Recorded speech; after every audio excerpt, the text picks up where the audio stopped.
computer. Okay, hi everybody. It is Thursday, July 6th. This is the SIG Scalability weekly meeting, which will be posted onto YouTube shortly.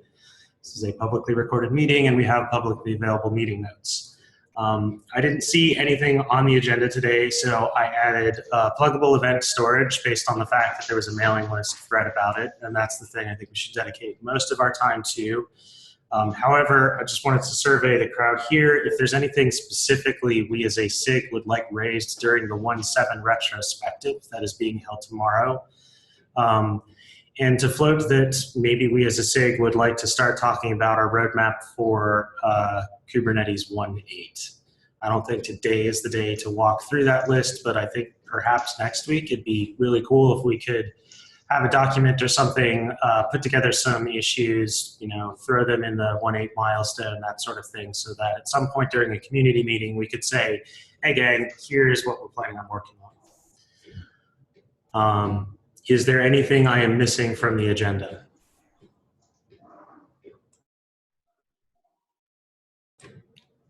Laundry machine says no. Okay. Ken and Tim, I will look to you two to lead the discussion on pluggable event storage. Is the Googler who wanted to talk about it there? Right. Why don't you start the conversation and then we can banter about thoughts that we've had over time, because they've varied, and it depends upon who's going to commit to what and in what time frame.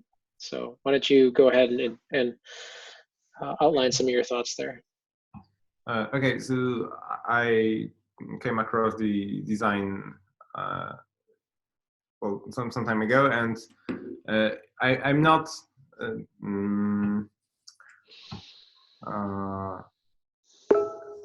it just slightly crosses the area I'm focusing on right now, and the crossing is we would like to be able to retrieve events from long-term storage, and in the design I saw this idea of streaming them like on the API server, basically. So I wanted to, well, first of all, hear if there were any considerations if we want to retrieve them in the same way, so to have the API able to reach not only to etcd but also to some other backend. So is that something that we are considering? So in this proposal here, I think the way I've outlined it at least is that it would be just a pure kind of like teeing off to another system, and Kubernetes doesn't care about what that system is. It would still be using etcd for retrieval, and the API calls for get the events for this thing would still work. It was mostly just to kind of minimize the disruption that this would cause and still allow people to get raw event streams being sent to another system if they so choose. So what Daniel had proposed and what Daniel is proposing is to go a step further and to shard the API using aggregated API servers, which I'm not terribly opposed to, but it's kind of like using a sledgehammer to pound an attack. But it's not a bad idea. And I don't know what people have thoughts are about that, because eventually we would like to shard the API itself through aggregated API servers. At least events gives us a way to do that. It's not been vetted that I'm aware of, like the ability to shard the API this way yet. So we would be blazing the trail, and I don't know if that's a good thing or a bad thing. Usually it means that somebody's gonna have to walk the pain. I mean, part of my concern with that is, at least I personally don't know what the use cases are on the quote unquote critical path for events. I've always had some people describe them to me as nice to have things that are purely for the developer to look at or for debugging or troubleshooting purposes. But I'm also under the impression that sometimes they're the only way you can find out certain information. Or if you ever want to like act when something happens, the event is the only way to do that. Whenever I've asked, like, is there like do we have a standard for events, or is there an API or something? They're like, no, events are not an API. They're totally not. So it seems like what's lacking from this is the surface area that we might potentially be impacting. And the reason that this particular design doc is missing that is because we're just like a wiretap. We're not actually impacting the functionality directly. Sharding would, right? Well, we are going to redesign events like pretty substantially. Like this is a completely separate effort. I just finished a big design doc today, and I just like gathering some thoughts internally, and I will share it wider. I don't know if this week or next week, but I expect it soonish. It's a long one because like it's a redesign of the event thingy, and yeah. So the thought is, like I spoke with Brian about it, that once we make like some fixes to the events themselves, we and somehow standardize them, we will be able to actually make them an API, which actually means only one thing, that like the values of all the event fields, like whatever, like this involved object or whatnot, will be treated as API and will need to follow our deprecation policies. Okay, so I look forward to reading the proposal. Are you going to shard it using aggregation, or are you going to just completely overhaul the API itself? I just want to change I'm not touching the aggregation at all. What I want to do is basically remove, compress all crash looping events. So instead of sending one event every time something happens, if it's a crashing whatever, then just send 3 events. The first one when it happens for the first time, the second time when it notices that is actually something that just loops, and the third one when this loop finishes. It kind of removes the need for all the thousands of events in between. So, but that doesn't actually change the teeing to another system. No, this should be bucket. But this kind of removes I guess more depends why you would want to tee. But as this will remove this strange dedupe logic we currently have with counts and time. I think I have a branch that I was working on back in May at least it works as a proof of concept on moving the event compression logic out of the client and into the server. And if I understand correctly what you're saying, that would be kind of one of the prerequisites would be that the client would just stop trying to be intelligent about only sending certain events and deduplicating them, and instead just send all of them. And we do that logic on the server, or no? No, quite the opposite. Client won't send anything. Client will be intelligent and won't send the repeated events, because they actually are not really important. What user actually needs to know is that there's something that's constantly ongoing. Yeah. That's it. It doesn't matter if it's 433rd occurrence of this particular thing or 455th one, right? No one cares. Yeah, so I guess we have different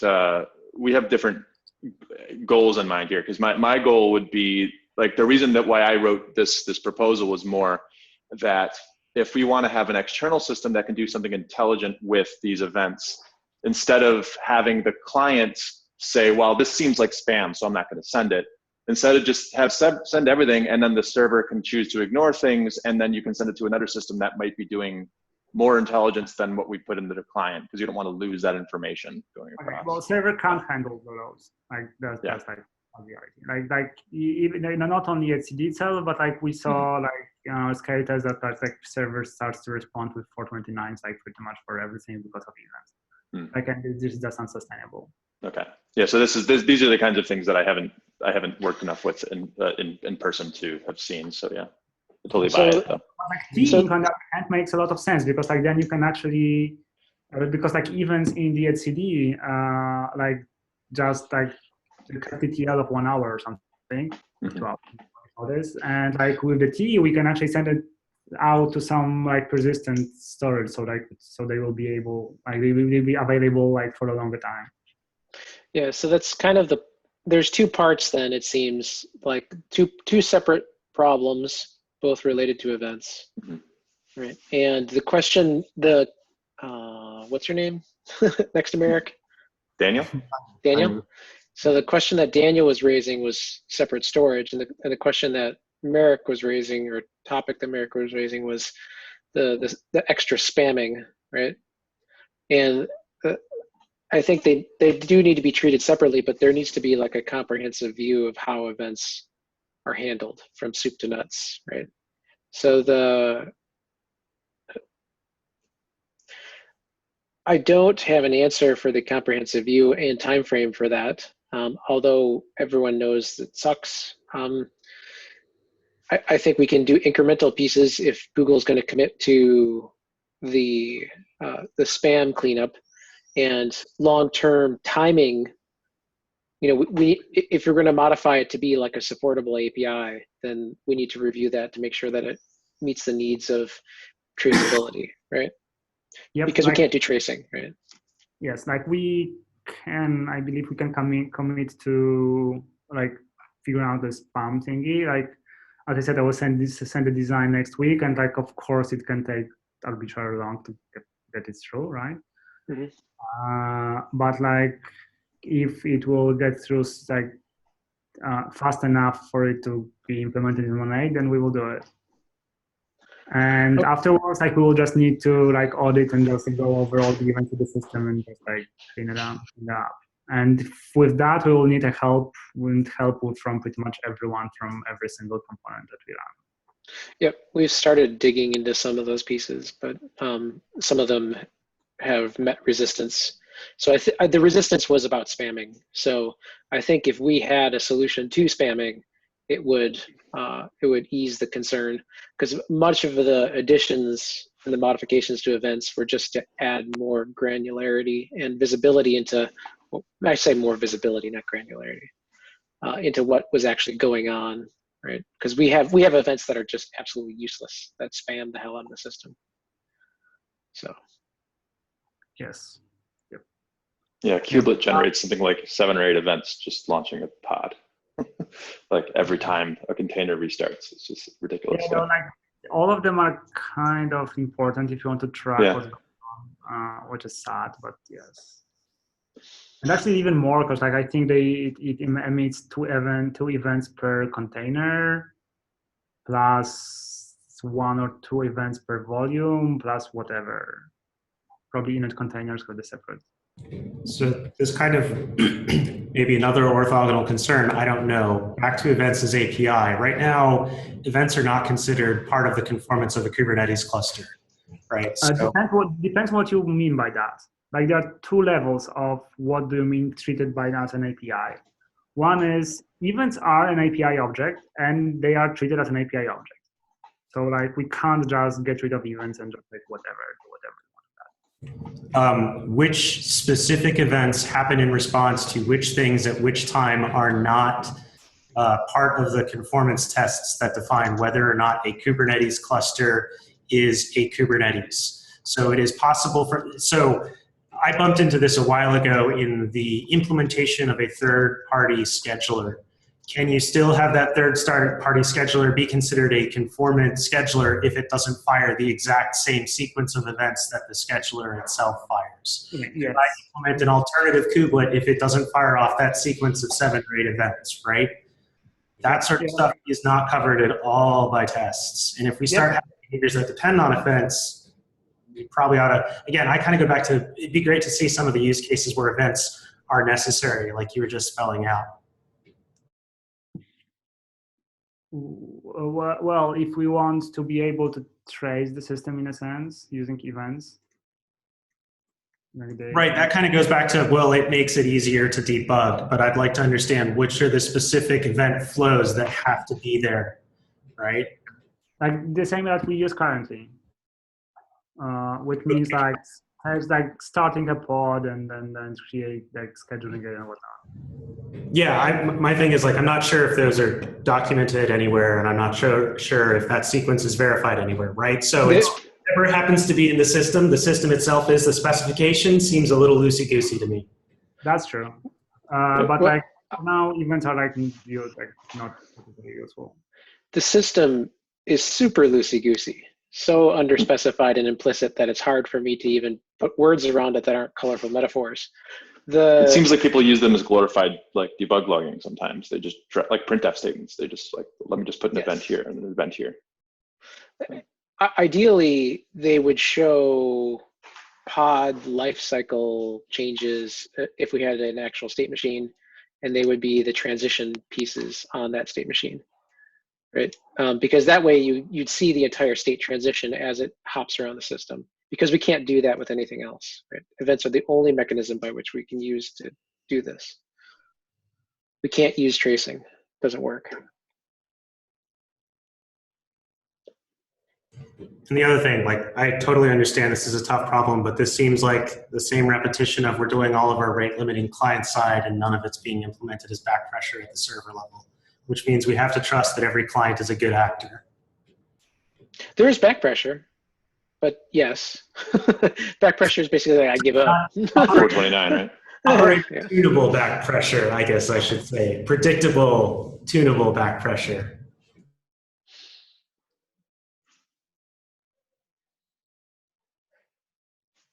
There needs to be a mixture of both. So I look forward to reading Merrick's proposal. Daniel, I don't know exactly what you wanted to do or what your thoughts are, right? Other than you want long-term storage and you want to tee it off, and we also want the same thing. The question is what and how. I guess the how is more important at this point because the what is just the events. The how is going to be like whether or not we do some type of teeing mechanism that Ken has proposed, the webhook mechanism, or the sharded API server. Yes, Daniel seems to be very pushing towards the sharded API server, right? This will be also the hardest path. It's the hardest path.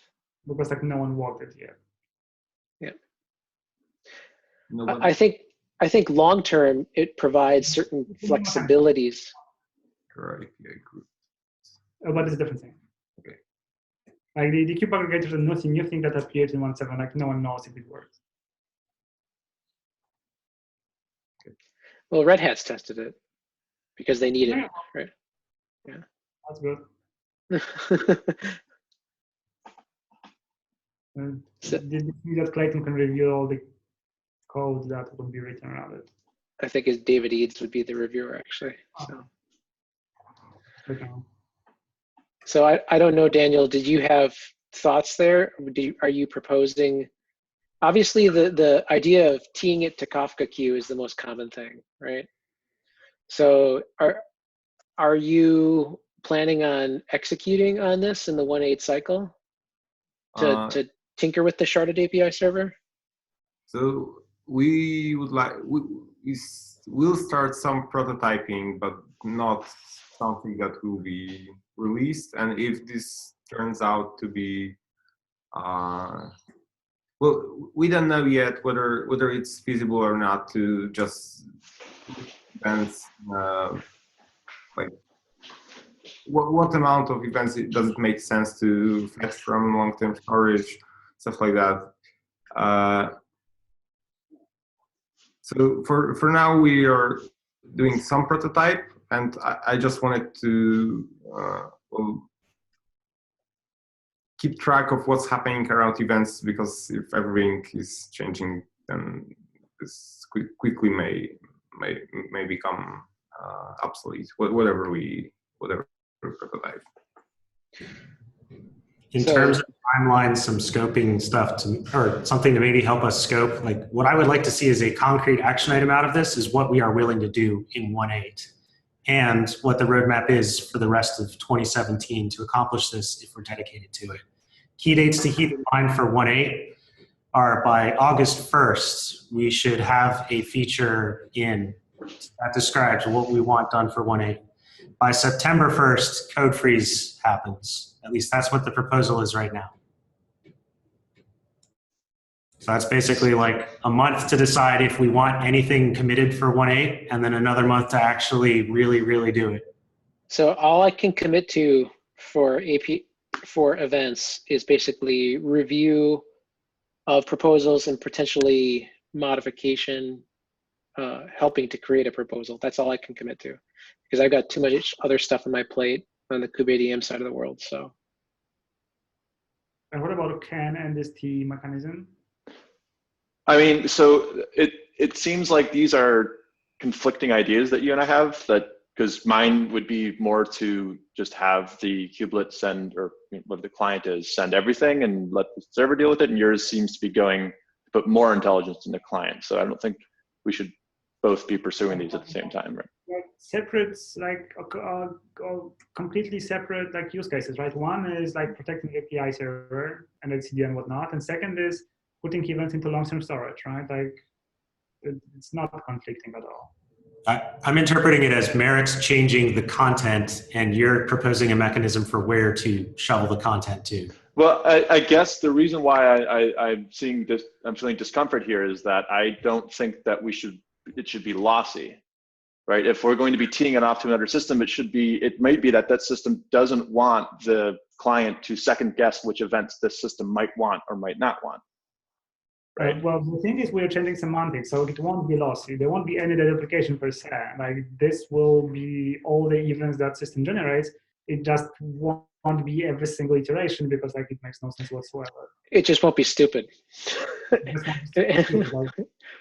Yeah. All right. I may miss. This is why it's really helpful to read the proposal, because it's there's a lot of nuance here, I think. Yeah, that's right. This I is why agree. it's 12 pages or something.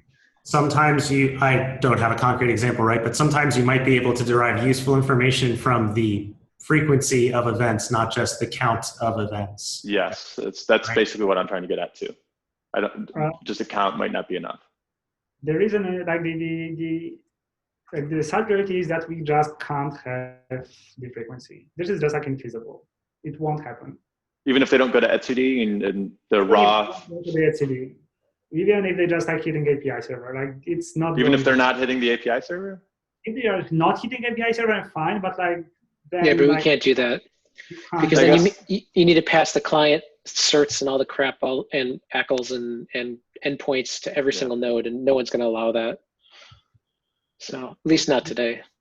But they need to hit API server, and like no.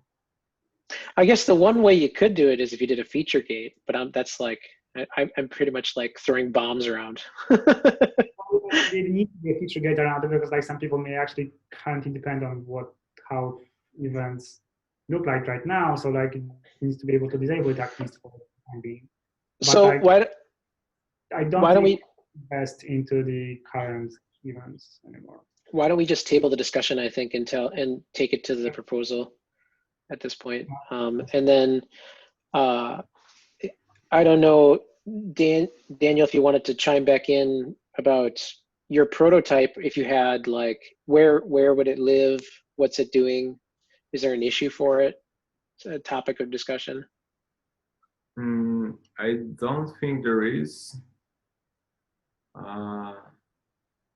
So, but basically, this is my intern's project. So I have an intern. She's doing some prototyping, and I wanted to have something that is on a 3-month scale doable thing, because then the intern will be gone.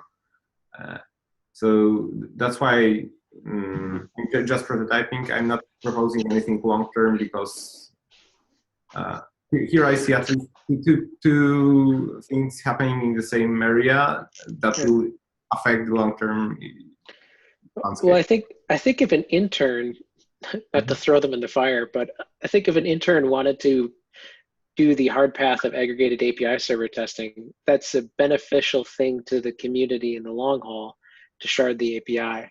But I'm pretty much like throwing spears at them. Well, the thing with the shard API server is that like the API server kind of assumes that there's a watch and stuff, right? Like, and like not like those are generally not available on those long-term What up and happens down if storage. there is no watch? You could still have, you could still like, if you, because it's a T, you could still back it, the Oh, shard yeah. into etcd. Yeah. If If you could still, yeah. But if it's like they're just a pure like changing the storage, like you just can't. You need to implement watch some. Well, Cassandra supports the ability to do things like watches, right? Elasticsearch, I don't know, but you know, other database systems do. Some of them do, some of them don't, which makes Yes. sense. Yeah, also like updates, which are not like up and down databases do not support updates, right? Or patches, and like this is part of the API. Okay. Well, it sounds like we can always revisit that topic, I think, as things progress. I don't have time to execute on it at all this cycle. Yeah, I do. So like I will send the proposal like as soon as possible. I just need to gather like initial feedback to just like clean up the proposal before like showing to wider. Are you planning just moving before 1.8? Like in the yes, all of it. Okay, so this is not just okay. Yes.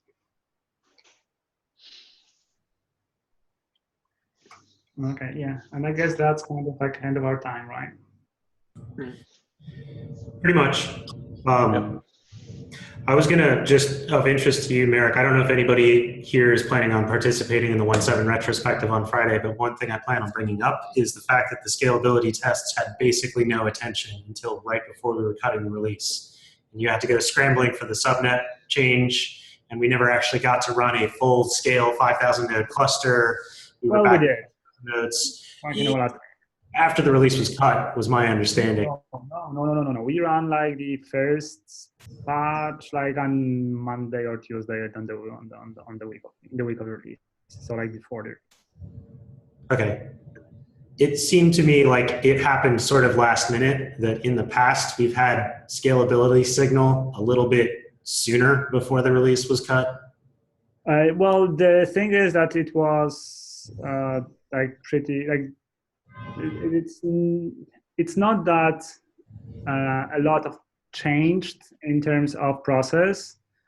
We just like had like a number of issues that appear surfaced like actually only in large clusters, which we just don't run continuously.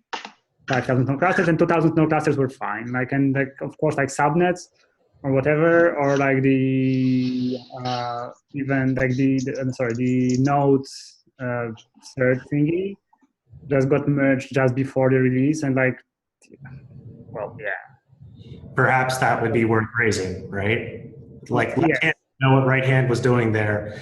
The other thing, I'm not sure if this would help with it in the future, is Phil Woodrock proposed that before we cut any alpha or any beta, we make sure that all the blocking tests are passing. I don't actually know if the scalability test is considered a blocking test or not. Yeah, it is. And we are kind of, so okay, yeah, I need to read this proposal. Like Shyam is working on defining which test we want to run continuously and how like the validation process should look like. Yeah, so like I think they need to sync with Phil. Okay, so because like those tests like whatever, like to run the full blown like all the tests, you need like a week, and like no one has time to do that. Right? Like literally no one.